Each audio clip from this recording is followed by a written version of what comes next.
Welcome to the Salmon Runs YouTube. Enjoy the video.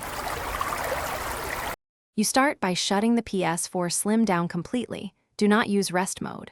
Once the power light is off, wait about 10 to 15 seconds to let capacitors discharge.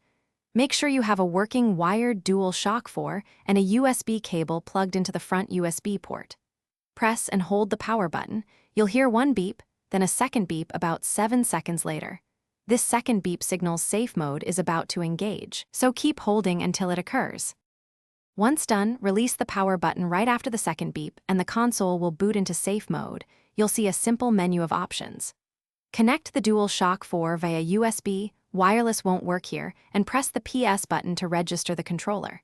You'll see numbered choices: restart PS4, change resolution, update system software, restore default settings, rebuild database, and initialize. Choose the action you need. Rebuild database cleans file fragmentation, while initialize reinstalls system software, so pick carefully. To finish, choose the safe mode function that matches your issue and follow the prompts.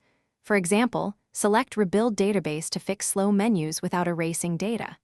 If the console won't enter safe mode, power off completely, unplug power for 30 seconds, verify the USB cable and port, then retry. Sometimes swapping cables helps.